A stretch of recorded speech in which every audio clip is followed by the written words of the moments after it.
Two Buffalo police officers have been suspended after being caught on video shoving down an elderly man who hit his head on the sidewalk. Now, this video is going around. You may have already seen it. I'm going to give you some more details on how this was reported by the police. But I'm going to play this for you. It's hard to watch.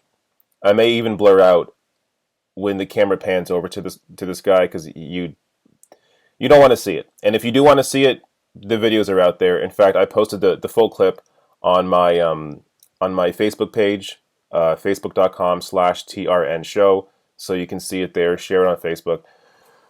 But this is going to be hard to watch. So I'm going to play this. If you haven't seen already, just again, warning. But here it is.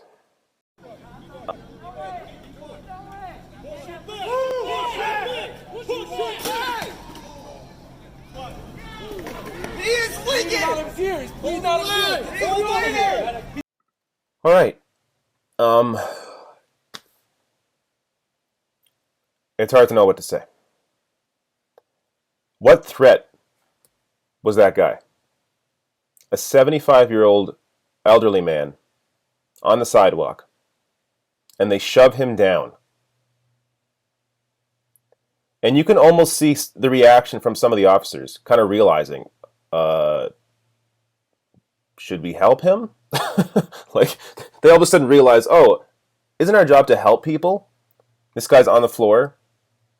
He might not be alive. Now, he did survive, thankfully, but he could have easily just not. I mean, he could have easily passed right there.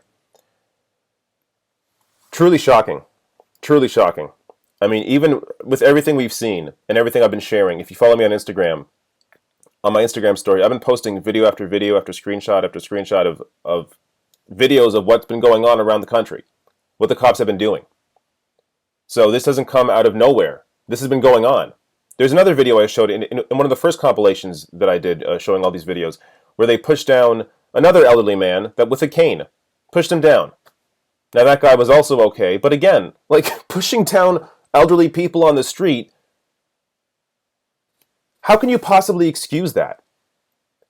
Now, these two cops were suspended, but look at everybody else around. Shouldn't there be some accountability here? Because look at the way that this was reported. Natalie Sher tweeted this out. Pretty obvious point, but worth emphasizing that the Buffalo PD released a statement that the 75-year-old man, quote-unquote, tripped and fell, despite 14 cops seeing their colleague shove him and knowing the statement was a lie, and none of them ever would have said or done shit about it. So they knew what actually happened, and they covered it up, even though it was on camera. Now, if they're going to lie about that, about what happened to an elderly white man, imagine the lies when it comes to unarmed black men. And these police statements are treated as fact when it comes to court. Everyone just assumes, well, of course the cops are telling the truth. It's their job to tell the truth. I mean, if you haven't been woken up yet, I think this video will wake you up. How disgusting. One more thing here. Check this out. Tweeted out by Chad Loader, or Lauder.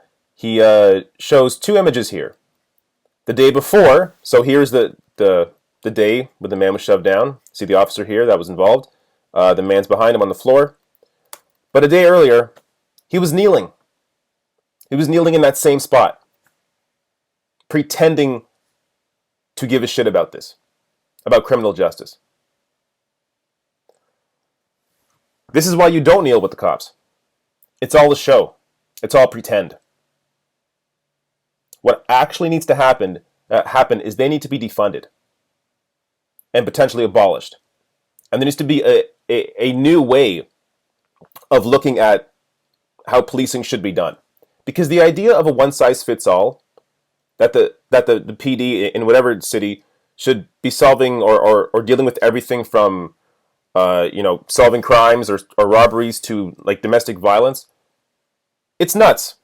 There shouldn't be a one-size-fits-all for all of these different events that happen in society. Because what ends up happening is you concentrate the power to a singular force that ends up doing what we are seeing now happening. And this is a cancer on all of these police departments. It isn't just, one or two bad apples or one or two police forces. It is all across the country. It is the entire culture. So you got to, at the very least, you have to defund the police. At the very least. You're seeing so much money put into policing while there's being cuts to healthcare, cuts to education, cuts to infrastructure. How does that make any sense? What ends up happening when you continue to inflate these police budgets and cut everything else is you are prioritizing criminalization. So I think this is the if there's ever been a more obvious example showing you why the police need to be defunded, why something needs to be done, why systemically something needs to be done. There needs to be real foundational changes. I think this video is, I guess, one of many examples, but a clear example, another clear example of why there needs to be some actual foundational change here.